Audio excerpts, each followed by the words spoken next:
Hay historias de guerra que se cuentan con números, con estrategias, con mapas, y hay otras que se cuentan con la mirada de alguien que estuvo ahí, metido en el barro, en medio del infierno. Bueno, esta es una de esas, la historia de una de las batallas más terribles de nuestra historia, contada a través de los ojos y sobre todo de la memoria de un pintor.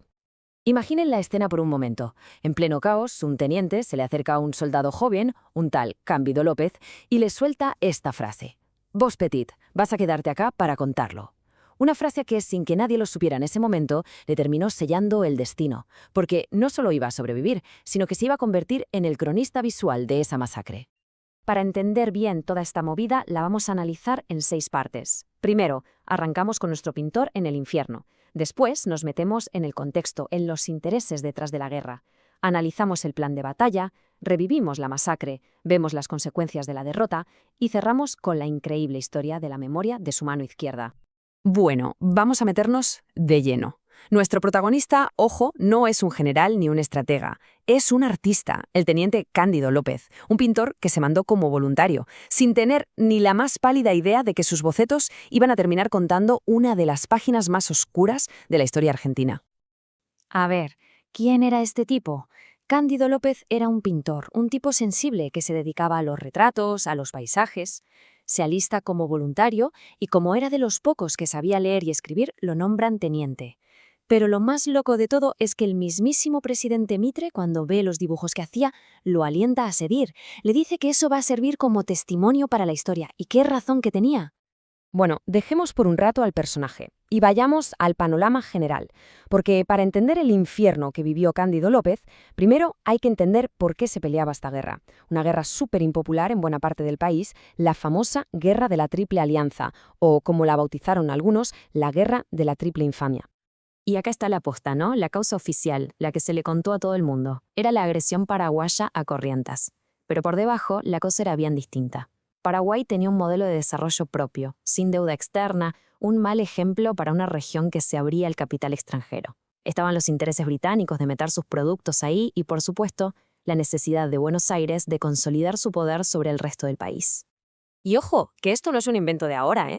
La frase «Guerra de la Triple Infamia» no la dijo un cualquiera, la dijo Juan Bautista Alberdi, nada menos que uno de los padres de nuestra Constitución.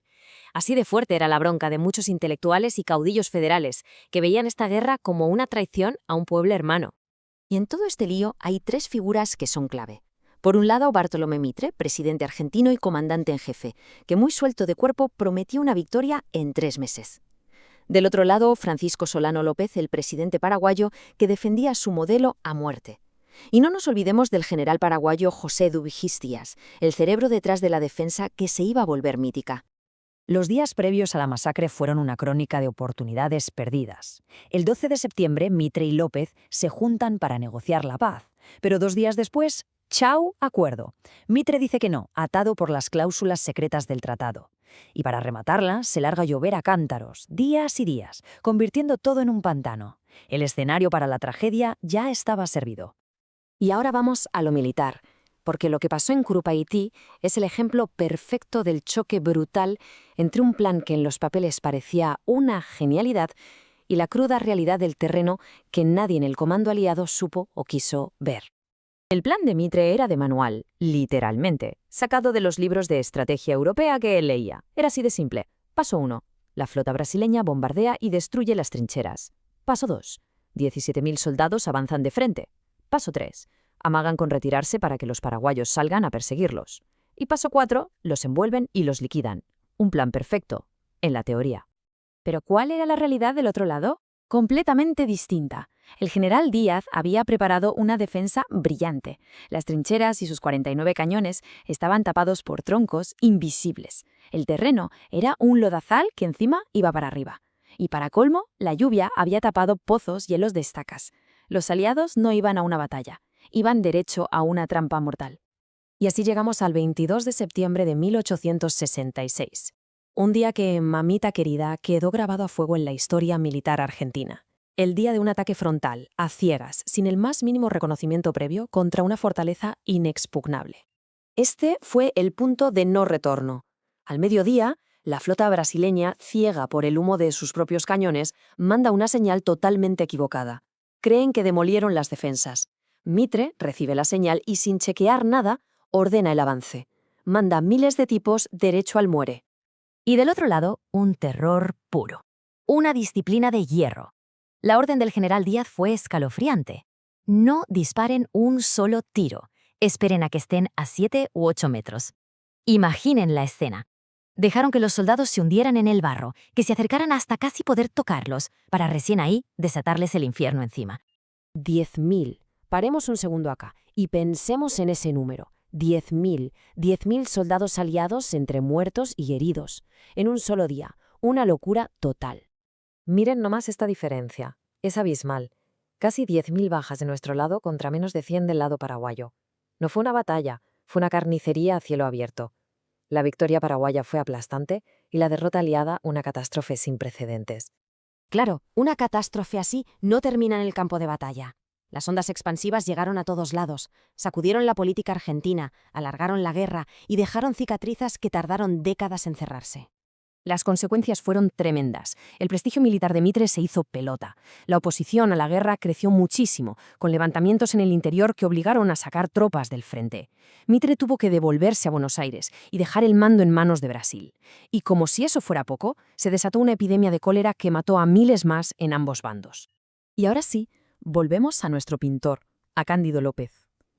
Volvemos al hombre que estaba destinado a quedarse para contarlo, porque su historia personal, después de la masacre, es tan impresionante como la batalla misma. En medio de esa locura, de ese asalto demencial, una esquirla de granada le revienta la muñeca derecha. Su mano de pintor, su laburo, su vida, todo. Poco después, para que no se le gangrene, le tienen que amputar el brazo. Para cualquiera, listo, se acabó todo. Pero para él, fue el principio de otra cosa. Y acá viene lo más conmovedor de esta historia. Perdió la mano derecha, la del artista, pero le quedaba la izquierda. ¿Y qué guardaba esa mano? La memoria del soldado. Y con una fuerza de voluntad de fierro, durante años, educó a su mano izquierda. Le enseñó a agarrar el pincel, a mezclar los colores, a pintar. Le enseñó básicamente a recordar. El resultado de esa voluntad es directamente un tesoro nacional. Cándido López pintó más de 50 óleos gigantes, panorámicos, llenos de detalles. Pero ojo, no son los típicos cuadros de guerra con el héroe a caballo. Son la crónica de la guerra desde abajo, a ras del suelo. Los soldados son figuras chiquitas, como hormigas, perdidas en un paisaje enorme, indiferente. Es el testimonio visual más importante que tenemos de esa guerra. Y sus cuadros nos dejan picando esta pregunta, ¿no? Nos hacen pensar en eso que se dijo alguna vez. Son gente pequeña trabajando en una obra superior. Pero, ¿pueden ser otra cosa que no sea la guerra? Uno ve esos cuadros y ve un esfuerzo colectivo, casi solidario, de miles de hombrecitos avanzando juntos. Pero avanzan hacia la muerte, y esa es quizás la memoria más potente y más terrible que nos dejó la mano izquierda de Cándido López.